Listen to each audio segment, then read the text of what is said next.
110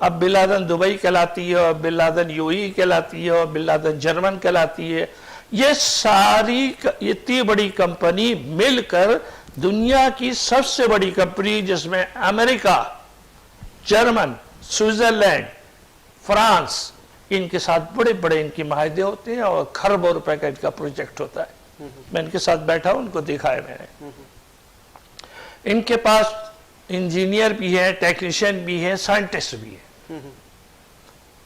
تو یہ پاسبل ہے کہ یہ کچھ کر سکتے ہیں.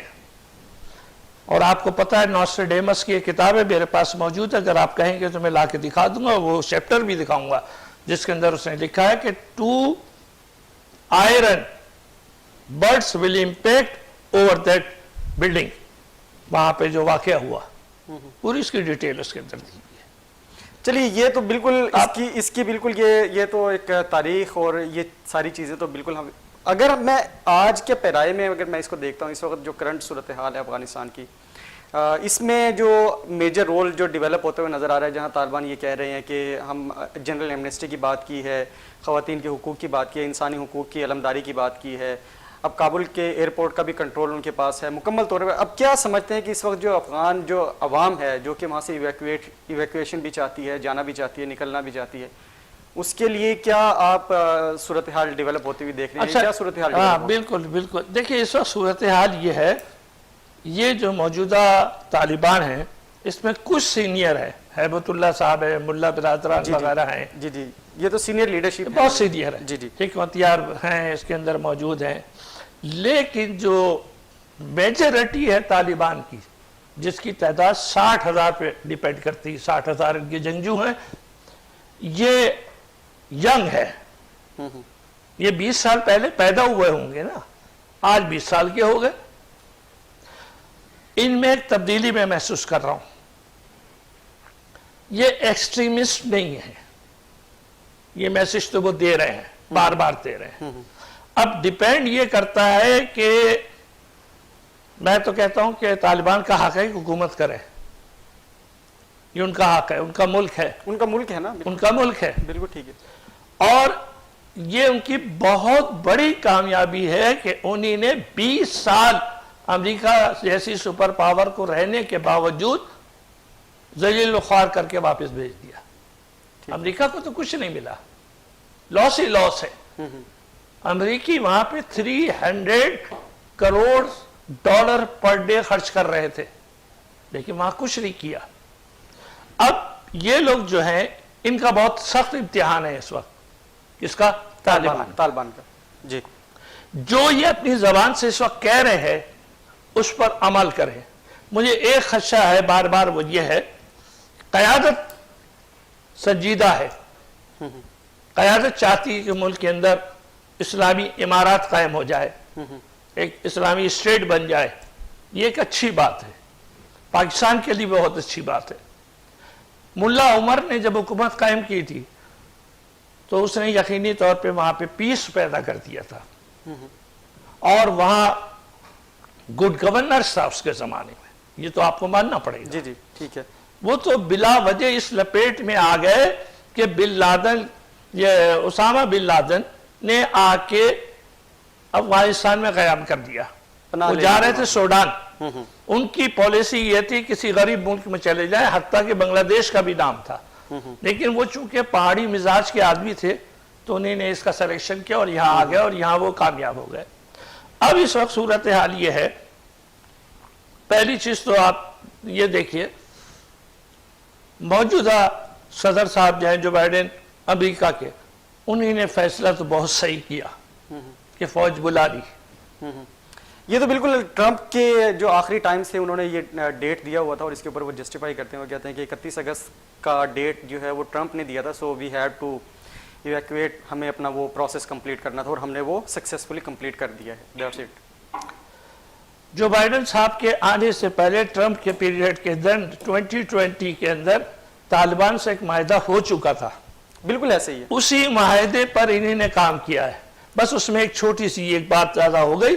طالبان سے یہ معاہدہ ہوا تھا کہ جب تک یہ ایویکویشن نہ ہو جائے، انخلا نہ ہو جائے، جی جی آپ قبضہ نہیں کریں گے. اچھا مول صاحب، ہمیں فون لائن پہ ناظرین ہمیں جوائن کیا ہے اکمل سومرو صاحب نے، سینئر صحافی تجزیہ کار ہیں لاہور سے. السلام علیکم اکمل صاحب. جی وعلیکم السلام. اکمل بھائی، ہم بات کر رہے ہیں کابل کی صورتحال اس وقت کیا ہے، طالبان کا رویہ کیا ہو سکتا ہے. امریکی انخلاء کے اوپر بات کر رہے ہیں کہ امریکہ کا جس طریقے سے انخلاء ہوا ہے بہت سیف انخلاء ہو گیا ہے. ٹروپس ان کے کچھ پاکستان میں ہیں، کچھ واپس چلے گئے ہیں. اس وقت تینوں ممالک کو کیا چیلنجز فیس کرنا پڑ رہے ہیں؟ امریکہ کی اگر بات کریں، دوسری جانب افغانستان کی بات کریں اور پاکستان کی بات کریں، اس پورے منظر نامے پر آپ کا تجزیہ چاہیے، آپ کیا کہتے ہیں؟ جی بہت شکریہ. اس حوالے سے سب سے عام بات تو یہ ہے کہ امریکی صدر جو بائیڈن نے جو کل اپنی امریکی قوم کے ساتھ خطاب کیا ہے اس میں بالکل واضح کر دیا ہے کہ امریکہ کی افغانستان کے مستقبل سے متعلق کیا اسٹریٹجی ہوگی. جی سب سے اہم نقطہ انہوں نے یہ اٹھایا ہے کہ ہم افغانستان کے ساتھ براہ راست اپنے جو سفارتی تعلقات ہیں وہ دوحہ سے چلائیں گے، یعنی قطر سے چلائیں گے. اس جگہ سے چلائیں گے جہاں پر طالبان کا سیاسی دفتر قائم کیا گیا تھا اور جہاں پر طالبان کے ساتھ بیٹھ کر امریکہ نے معاہدہ کیا تھا کہ وہ افغانستان سے کیسے ایگزٹ کریں گے. نمبر ایک. نمبر دو، انہوں نے کہا کہ ہم افغانستان کے ساتھ جو بات چیت ہے، جو سفارتی تعلقات کے علاوہ اس پر عمل درآمد کرنے کے حوالے سے جو دباؤ ہے وہ ہم عالمی اداروں کے ذریعے سے کریں گے، جس میں انہوں نے یو این کا تذکرہ کیا اور انٹرنیشنل این جی اوز کا تذکرہ کیا. یہ دو بڑے اہم اس نکات جو ہیں اس بات کو واضح کرتے ہیں کہ امریکہ افغانستان کے مستقبل کے تعلقات سے متعلق کیا سوچ رہا ہے. دوسری بات یہ ہے کہ آج طالبان کی جو ابھی عبوری حکومت کا ایک ابتدائی جو ڈھانچہ بن رہا ہے، انہوں نے یہ واضح کیا ہے، ذبیح اللہ مجاہد نے بھی واضح کیا ہے کہ آئندہ 2 روز میں طالبان اپنی حکومت بنا لیں گے. اور وہ اس لیے تاخیر کا شکار ہو رہے ہیں کہ وہ انتظار میں تھے کہ کب 31 اگست آئے اور جو امریکن ٹروپس ہیں یا غیر ملکی جو افواج ہیں وہ مکمل طور پر کابل ایئرپورٹ سے ایگزٹ کر جائیں اور تب ہم یہ فیصلہ کریں کہ اب ہم حکومت میں کس کس کو شامل کریں گے.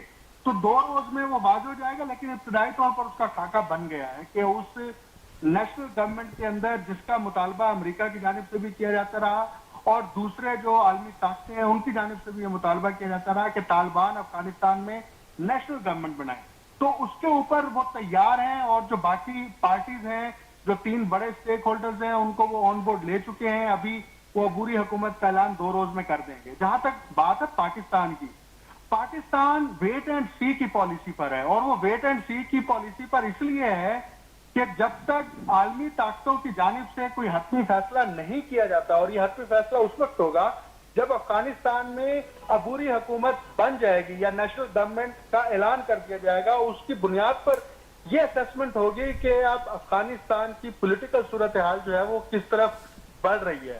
تو پاکستان جو ہے ابھی فی الحال اس پوزیشن میں نہیں ہے کہ وہ کوئی اعلان کرے یا کوئی فیصلہ کرے، اس لیے وہ ویٹ کر رہے ہیں. اور جب عالمی قوتوں کی جانب سے یا یو این کی جانب سے کوئی واضح پالیسی اختیار کی جائے گی، پاکستان اس پالیسی میں ہاں ملائے گا. یہ بات بڑی اہم ہے. اسی وجہ سے پاکستان بالکل خاموش ہے اور وہ امریکن ٹروپس جو کابل ایئرپورٹ سے اسلام آباد ایئرپورٹ پہنچے ان کو ایگزٹ کرایا اور سیف ایگزٹ کرایا. اور یہ پاکستان کیونکہ امریکہ کے ساتھ بائی لیٹرل بے شمار معاہدات میں ہے، چاہے وہ فوجی معاہدات ہوں، فوجی امداد کے معاہدات ہوں اور دیگر معاہدات ہوں، معاشی معاہدات ہوں، تو پاکستان نے obviously اس دوران جو امریکی فوج کو وہاں مسئلہ درپیش تھا اس میں ہیلپ آؤٹ کرنا تھا. یہ کوئی اچنبے کی بات نہیں ہے. بالکل ٹھیک ہے. اچھا بالکل ٹھیک ہے. جی آخری بات میں کر رہا ہوں، پھر اس کے بعد آپ آگے گفتگو بڑھا لیجیے گا. جی جی کہ افغانستان کے اندر جو پولیٹیکل کرائسس پیدا ہونے کا اندیشہ تھا اور افغانستان کے اندر جو صورتحال پیدا ہونے کے بعد وہاں پر خانہ جنگی کا ایک خدشہ ظاہر کیا جا رہا تھا، اس میں افغانستان مبتلا نہیں ہوا. اور طالبان نے بڑا وائز ڈیسیژن لیا ہے کہ وہ پولیٹیکل اسٹیبلٹی کریں گے اور دنیا کو وہ بار بار یہ کہہ رہے ہیں کہ آپ ہمارے ساتھ تعاون کریں، ہم آپ کے ساتھ تعاون کریں گے اور افغانستان کی زمین کسی بھی دوسرے ملک کے خلاف استعمال نہیں ہوگی. بار بار وہ باور کرا رہے ہیں. اچھا آپ کا سنو صاحب، میں ایک چھوٹا سا پروگرام میں وقفہ شامل کر رہا ہوں کیونکہ ہمارے پروگرام میں وقفے کا ٹائم ہے. میں اس کے بعد آپ سے ذرا یہ امریکہ کی جو ایویکویشن ہے اس کے اوپر بات کروں گا. یہ جو اپنا ساز و سامان چھوڑ کر گئے تھے ان کو بالکل تہس نہس کر کے چلے گئے ہیں، ناکارہ بنا کر چلے گئے ہیں. اور اس کے علاوہ ہم بات کریں گے جو سیکیورٹی کے جو تحفظات ہیں اس کے اوپر بات کریں گے. پروگرام میں ایک بریک شامل کرتے ہیں.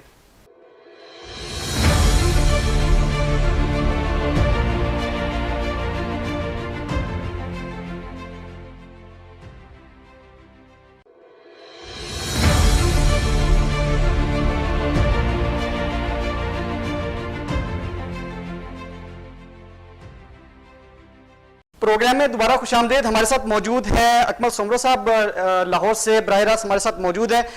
اکمل صاحب، میں سوال چھوڑ کر گیا ہوں کہ یہ جو ایویکویشن ہوئی ہے، جاتے جاتے امریکہ جو ان کا جو ساز و سامان یہاں پر تھا اس کو وہ ناکارہ بنا کر گئے ہیں، یہ کس طرف اشارہ کرتا ہے؟ امریکہ کی کیا پالیسی ہو سکتی ہے؟ دیکھیے، یہ جو امپیریل پاورز یا جو کالونائزر ہوتے ہیں ان کا یہ بنیادی اصول ہوتا ہے کہ وہ اپنی ٹیکنالوجی اور اپنی مہارتیں جن قوموں کو وہ غلام بنا کے رکھنے کی کوشش کرتے ہیں یا محکوم بناتے ہیں یا اس پر زبردستی مسلط ہونے کی کوشش کرتے ہیں، وہ اپنی یہ مہارتیں اور ٹیکنالوجی کبھی بھی ٹرانسفر نہیں کرتے. اور امریکہ کا یہ جنگی ساز و سامان جتنا بھی کابل ایئرپورٹ پر یا بیس پر موجود تھا، یا اس سے پہلے بگرام ایئر بیس جب انہوں نے چھوڑی راتوں رات، وہاں پر جو موجود تھا اس کو نکارا اسی اصول کے تحت کیا گیا ہے کہ ہمارا جو اسلحہ ہے، ہماری جو جدید ملٹری اکوپمنٹس ہیں، گیجٹس ہیں، وہ افغانیوں کے ہاتھ نہ آئیں. اس کا تعلق طالبان کے ساتھ نہیں ہے، اس کا تعلق صرف اسی بات سے ہے کہ وہ ٹیکنالوجی سے وہ آشنا نہ ہو، یعنی افغان قوم آشنا نہ ہو. تو اس لیے اس کو ناکارہ بنا دیا. اس کے پیچھے اور کوئی سیکنڈ تھاٹ نہیں ہے. اگر سیکنڈ تھاٹ ہوتی تو وہ ہمیں اب تک جو ہے وہ امریکی فوج کی جانب سے، پینٹاگون کی جانب سے یا امریکی صدر کی جانب سے سامنے آ جاتی. اچھا، آپ نے بات کی ہے افغانستان میں نیشنل گورنمنٹ کے حوالے سے، تو آپ کیا سمجھ رہے ہیں کہ شمالی اتحاد کے ساتھ جو اس وقت پرابلم چل رہا ہے، پنشیر کا معاملہ خاص کر کے، آپ کیا سمجھتے ہیں کہ وہ معاملہ کس طریقے سے آسانی کے ساتھ سلجھتا ہوا نظر آئے گا، یا وہاں پر ابھی کچھ ان کو چیلنجز، طالبان کو چیلنجز فیس کرنے پڑ سکتے ہیں؟ دیکھیں، یہ شمالی اتحاد وہ والا اتحاد نہیں ہے جو افغان جہاد کے دوران اتحاد تھا، یا وہ اتحاد نہیں ہے کہ جس وقت ان مجاہدین کو امریکہ کی جانب سے براہ راست ڈالرز فراہم کیے جا رہے تھے. ان کے بیس کیمپس جو ہیں وہ سینٹرل ایشین اسٹیٹس میں، پاکستان میں تھے، اور ان کو مکمل طور پر حمایت حاصل تھی، سپورٹ حاصل تھی، ملٹری سپورٹ تھی، لاجسٹک سپورٹ تھی، فائنینشل سپورٹ تھی. اب وہ صورتحال نہیں ہے. یہی وجہ ہے کہ کم و بیش 16 اگست کو جو احمد شاہ مسعود کے جو بیٹے ہیں، احمد مسعود، جو پنشیر کے اندر ہیں، انہوں نے اپنا ایک خط واشنگٹن پوسٹ کو بھیجا جو وہاں پر چھپا، اور انہوں نے امداد مانگی، امریکہ سے امداد مانگی، عالمی طاقتوں سے امداد مانگی کہ ہمیں جو ہے وہ اسلحہ فراہم کریں، ہمیں ہیلپ آؤٹ کریں، ہمیں فائنینشل سپورٹ کریں، ہم جو ہے وہ طالبان کے خلاف لڑیں گے، ہم طالبان کے خلاف مزاحمت پیدا کریں گے. تو ان کے اس لیٹر کو، اس آفر کو کسی نے سنجیدہ نہیں لیا، کیونکہ اب عالمی حالات اور جو خطے کے حالات ہیں وہ مکمل طور پر تبدیل ہو چکے ہیں. یہ 80 کی دہائی نہیں ہے، یہ 2021 ہے. اور پنشیر کے اندر جو مجاہدین کا ایک گروہ ہے وہ طالبان کے ساتھ مزاحمت کرے یا نیگوشیشن کرے، اس کا اینڈ یہی ہونا ہے کہ اس کو پسپا ہونا ہے. کیونکہ جب نیشنل گورنمنٹ بن جائے گی، ان کا پہلا ہدف یہی ہوگا کہ پنشیر کے اندر جو بغاوت اٹھ رہی ہے نیشنل گورنمنٹ کے خلاف یا طالبان کے خلاف، اس کو کیسے ختم کیا جائے، اس کو کیسے ٹیکل کیا جائے. اگر اس پنشیر وادی کے اندر بیرونی امداد نہیں آتی، چاہے وہ اسلحے کی صورت میں ہو یا فائنانس کی صورت میں ہو، تو یہ آپ دیکھیے گا آئندہ چند ہفتوں میں یہ معاملہ بالکل تبدیل ہو جائے گا، اور وہاں پر آپ دیکھیے گا وہ سرنڈر کریں گے اور وہ اس دھارے کے اندر شامل ہوں گے. تو ہمیں شمالی اتحاد کا معاملہ یا لفظ یا اس کا تصور جہاد افغانستان کے تناظر میں نہیں کرنا چاہیے. اب تو وہ ایک چھوٹی سی ویلی ہے، اس وقت بھی یہاں پر ان کا کنٹرول تھا، اب بھی وہاں ان کا کنٹرول ہے. اور یہ بڑی ویلی جو ہے نا، یہ پہاڑوں کے اندر ہے، اس کا ایک ہی ایگزٹ ہے اور ایک ہی انٹرنس ہے. اگر اس ایگزٹ اور انٹرنس کو طالبان نے باہر سے بند کرا دیا اور اندر کوئی ترسیل نہ ہوئی، چاہے وہ غذائی اجناس کی ہے، خوراک کی ہے یا دیگر چیزیں ہیں، تو وہ ویسے ہی اندرونی طور پر لوگ جو ہیں وہ مجاہدین کے خلاف کھڑے ہو سکتے ہیں. یہ امکانات موجود ہیں. تو ٹھیک ہے، یہ اس وقت ٹھیک ہے، افغانستان کا قومی مسئلہ نہیں ہے، یہ گروہی مسئلہ ہے اس وقت، ٹھیک ہے، کیونکہ ہمیں مجاہدین کا تصور جو ہے وہ موجودہ حالات میں سمجھنا چاہیے. تاریخ کے تناظر میں ان کی تاریخ ماضی ہو گئی ہے. وہ مشن امریکہ کا مشن تھا، سوویت یونین کو شکست دینا تھی، اس کے لیے امریکہ براہ راست دولت خرچ کر رہا تھا، ڈالر خرچ کر رہا تھا. اب امریکہ ایگزٹ کر گیا. بالکل جب ٹھیک ہے. امریکہ ایگزٹ کر گیا تو اب میرا نہیں خیال کہ ان کو کوئی وہاں پر حوصلہ افزائی ہوگی. اچھا ایک چیز میں اور پوچھنا چاہ رہا ہوں، آپ نے پنشیر کے معاملے کے اوپر تو بڑا تفصیلی آپ نے اپنا موقف دیا ہے. اس وقت جو نیشنل گورنمنٹ کی بات ہو رہی ہے، حامد کرزئی اور عبداللہ کا رول کیا دیکھ رہے ہیں اب آنے والے دنوں میں؟ ملا ہیبت اللہ کو آپ ڈیفینیٹلی ان کا وہ امیر المومنین ہے، پھر ملا عبدالغنی بردر، پھر یہ جو ٹیئر ہے، یہ ٹیئر لیڈرشپ کس طریقے سے ان لوگوں کو اپنی حکومت کا پارٹ بناتے ہوئے نظر آ رہی ہے آپ کو؟ دیکھیے ایک تو یہ بات بالکل واضح رہنی چاہیے، افغانستان میں اس وقت جو حکومت بنے گی یہ عبوری حکومت ہوگی. ٹھیک ہے، اور یہ عبوری حکومت سال کے لیے ہے، 2 سال کے لیے ہے، وہ بھی وہ واضح کر دیں گے. اس کا بنیادی مقصد صرف یہ ہوگا کہ عارضی طور پر جو افغانستان کے معاملات گزشتہ 20 برس سے تعطل کا شکار تھے، اس سے پہلے سوویت یونین کی جنگ کے دوران جو ہے افغانستان کم و بیش 10 سال سے زیادہ عرصے تک جو ہے وہ افراتفری کا شکار رہا، وہاں پر تباہی و بربادی ہوتی رہی، اور اب 20 سال سے پھر افغانستان کی ترقی روکی گئی. مجھے یہ اصولی درجے کی ایک بات پہلے کرنی ہے، اس کے بعد میں آپ کے سوال کے کامنٹ کروں گا. جی جی، کہ کسی بھی قوم کو، کسی بھی طاقتور قوم کو یہ حق نہیں پہنچتا کہ وہ کسی ملک پر جا کر چڑھائی کرے اور اس ملک کی اقوام کو، قوم کو، اس ملک کے وسائل کو لوٹے اور اس کے اوپر اپنا حق جتائے. بالکل ٹھیک ہے. افغانستان گزشتہ 1 صدی سے وقتاً فوقتاً اس طرح کے کرائسس کا شکار رہا ہے. جی بالکل، یہ اصولی موقف ہے، بالکل ٹھیک ہے. اب جو عبوری حکومت بننے جا رہی ہے، چاہے اس میں گلبدین حکمت یار ساتھ ہوں یا حامد کرزئی ہوں یا عبداللہ ہوں، یہ بنیادی طور پر اس لیے ساتھ ملانے سے طالبان کو فائدہ ہوگا کہ ان کا ایک پولیٹیکل ٹریننگ بھی ہے اور وہ حکومت چلانے کا تجربہ بھی ہے. اگرچہ وہ حکومت ماضی میں جو چلاتے رہے ہیں وہ امریکی اشیرباد کے تحت تھی، لیکن بہرحال آپ جب نیگوشیشن کرتے ہیں، آپ ممالک کے ساتھ معاملات طے کرتے ہیں، سفارتی سطح پر معاملات دیکھتے ہیں، تو آپ کو ایکسپرٹیز درکار ہوتی ہیں. آپ کو چاہے وہ کمیونیکیشن سکلز ہوں، چاہے نالج کی سکلز ہوں یا ڈیل کرنے کے معاملات ہوں، آپ کو دیکھنے ہوتے ہیں. تو یہ عبوری حکومت ہوگی، یہ 2-3 سال میکسیمم، میرا خیال ہے یہ زیادہ سے زیادہ جو ہے وہ 1 سال یا 1.5 سال تک کے لیے بنے گی. اس کے بعد وہاں پر الیکشن ہوں گے، وہ کیا سسٹم ہوگا یہ عبوری حکومت طے کرے گی، اور اس کے بعد افغانستان کا مستقبل شروع ہوگا. اور اس پورے عرصے کے دوران جو ریجنل پاورز ہیں، چاہے وہ رشیا ہے یا چائنا ہے، وہ دونوں ایک بات طے کر چکے ہیں کہ افغانستان کا مسئلہ انٹرنل مسئلہ ہے، اور وہ اپنے انٹرنل معاملات اپنی پولیٹیکل پوزیشنز کے ذریعے سے اور پولیٹیکل طریقے سے خود حل کریں. ہم اس کے اندر انٹرفیرنس نہیں کریں گے. بالکل ٹھیک ہے، یہ کہا ہم انٹرفیرنس نہیں کریں گے، ہم دیکھیں گے طالبان کیا کرتے ہیں. بالکل ٹھیک ہے. میں لاسٹ میں آپ سے یہ جاننا چاہوں گا کہ جہاں انتظامی امور کے معاملات ہیں افغانستان میں، طالبان حکومت کو جو اس وقت فیس کرنے پڑیں گے، اس میں جو سب سے بڑا مسئلہ ہے وہ ہے معیشت کو چلانے کا. امریکہ اپنی سینکشنز لگا چکا ہے، ڈالرز وہاں پر موجود نہیں ہے، $200 سے زیادہ جو ان کا جو سینٹرل بینک ہے وہ پیسے نکالنے کی اجازت نہیں دے رہا افغان عوام کو. تو آپ کیا سمجھتے ہیں کہ معیشت کو کس طریقے سے چلاتے ہوئے نظر آئیں گے طالبان؟ دیکھیے گزشتہ 20 برس 2 دہائیوں کے دوران امریکہ نے افغانستان کی جو اکانومی ہے اس کو گرو ہی نہیں کرنے دیا.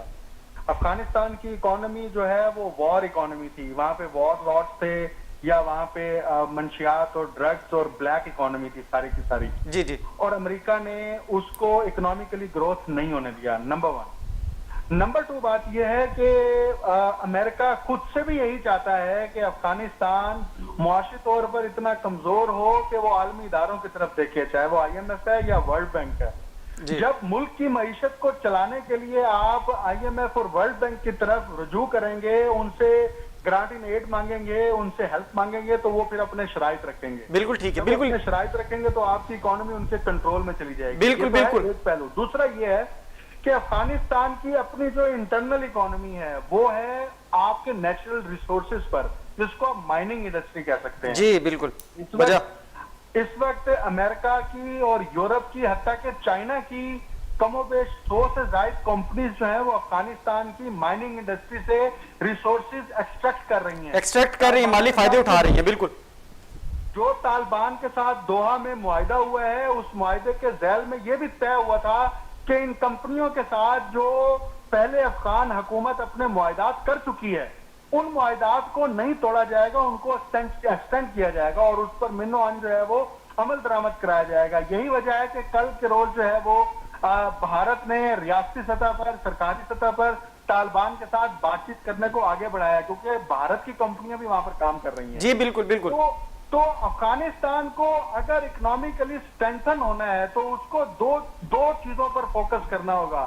اپنی جو مائننگ انڈسٹری ہے اس کو اس حد تک ریگولرائز کیا جائے کہ اس مائننگ ریسورسز کو ایکسٹریکٹ کرنے کے بعد اس سے جو دولت پیدا ہوگی، اس دولت کا ایک اچھا خاصا حصہ یا حجم وہ افغانستان کی ڈیولپمنٹ پر خرچ ہو، نمبر 1۔ نمبر 2، جو کمپنیاں ملٹی نیشنل کمپنیاں افغانستان میں کام کر رہی ہیں ان کے ساتھ ایسے معاہدات کیے جائیں کہ وہ جو افغانستان کی تعلیم کے اوپر پیسے خرچ کریں، چاہے وہ اسکول کا انفراسٹرکچر ہو، یونیورسٹی کا انفراسٹرکچر ہو، کیونکہ افغانستان کی ترقی صرف اور صرف تعلیم میں ہے۔ اگر وہاں پر آپ افغانیوں کو پڑھا دیتے ہیں، ان کو تعلیم فراہم کر دیتے ہیں، تو افغانیوں میں اتنا ٹیلنٹ اور پوٹینشیل ہے وہ مستقبل میں خود ہی اپنے آپ کو کھڑا کر لیں گے۔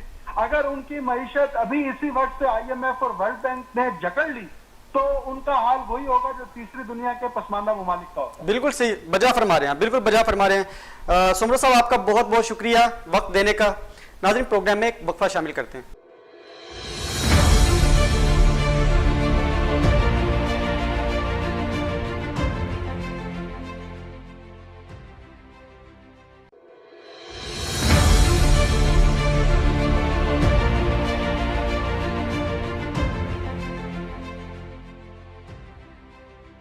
پروگرام میں دوبارہ خوش آمدید ناظرین۔ بات کریں گے ابھی جو اس وقت سیکیورٹی کے صورتحال ہے پاکستان کی خاص کر کے، اور پاکستان کا رد عمل، پاکستان کیا سوچ رہا ہے، اس حوالے سے ہم بات کریں گے، اور پاکستان کو درپیش چیلنجز کیا ہیں۔ موین صاحب، کیا صورتحال ڈیولپ ہوتی نظر آ رہی ہے؟ سیکیورٹی کے جو تحفظات ہیں اور جو انتظامات ہیں یہاں پر، پاکستان تو definitely Pakistan on a safe side. Army chief general Qamar Javed Bajwa نے بھی کہا، اور پھر DDISPR کی طرف سے بھی بیان آ گیا کہ کسی بھی قسم کی کوئی بھی حرکت ہوتی ہے، TTP کرتی ہے یا اس طرح کی کوئی، تو ہم بالکل ریڈی ہیں اس حوالے سے۔ دیکھیں، افغانستان اور پاکستان کے تعلقات آج سے نہیں، ہمیشہ سے خاص تعلقات رہے ہیں۔ عام پڑوسی تو ایسے تعلقات نہیں ہیں، کیونکہ ساری آمد و رفت ہمارے ہی ملک سے ہوتی ہے۔ اگر افغانستان کے طالبان جو چاہے حکومت بنائے، جیسی چاہے حکومت بنائے، اپنے حدود میں رہیں گے تو ہم سیف ہیں۔ لیکن اگر وہ مداخلت کریں گے یا ان کو سپورٹ کریں گے، جن کا نام TTP تھا پاکستان کے اندر، جو ابھی روپوش ہیں، ہے بھی وہاں موجود ہے افغانستان میں، پہلا تو ثبوت افغانستان کو پاکستان کے ساتھ ایک وفاداری کا یہ دینا پڑے گا، ان سے آئسولیشن ہونا پڑے گا ان کو۔ اگر وہ حکومت بنانا چاہتے ہیں تو یہ سمجھ لیے پاکستان کی مدد کے بغیر افغانستان میں پرسکون حکومت نہیں بن سکتی۔ ٹھیک ہے، پہلی چیز یہ ہے۔ اور یہ بھی میری بات آپ یاد رکھیے، آج امریکہ نہیں بات کر رہا ہے صرف چائنا کی وجہ سے، لیکن ان کو جانے دیں، امریکہ کو ہر وقت افغانستان کے معاملے میں پاکستان کی ضرورت پڑے گی، کیونکہ پاکستان اس کا ڈائریکٹ اس کا وہ ہے نا۔ بالکل۔ اچھا، اب دوسرا یہ کہ اگر وہاں کے طالبان ابھی تک تو وہ یہ طے نہیں کر سکے ہیں کہ عبوری حکومت بنے گی، کیسی بنے گی، آئین کیا بنے گا، ہم کون سا سسٹم لائیں گے، صدارتی نظام لائیں گے، عمارتی نظام لائیں گے، بادشاہت لائیں گے، کیا چیز لانا چاہتے ہیں، یہ ابھی تک کوئی چیز ڈیسائیڈ نہیں ہوئی۔ اور میں یہ آپ کو بتا دوں کہ اب طالبان لڑائی میں مضبوط ہے، سیاست میں اتنے مضبوط نہیں ہے، اور ان کے پاس اگر واقعی بڑی مضبوط منصوبہ بندی اچھی موجود ہے، جیسے ایران میں انقلاب آیا، ان کی منصوبہ بندی مضبوط تھی، بچ گئے، 1979 سے آج تک وہ انقلاب قائم ہے۔ آپ بھی اسی طرح کر سکتے ہیں جو بھی نظام لانا چاہتے ہیں۔ اب رہا یہ کہ پاکستان واحد ملک ہے جو افغانستان کو دامے درمے سخن قدمے اس کی حمایت کرتا ہے۔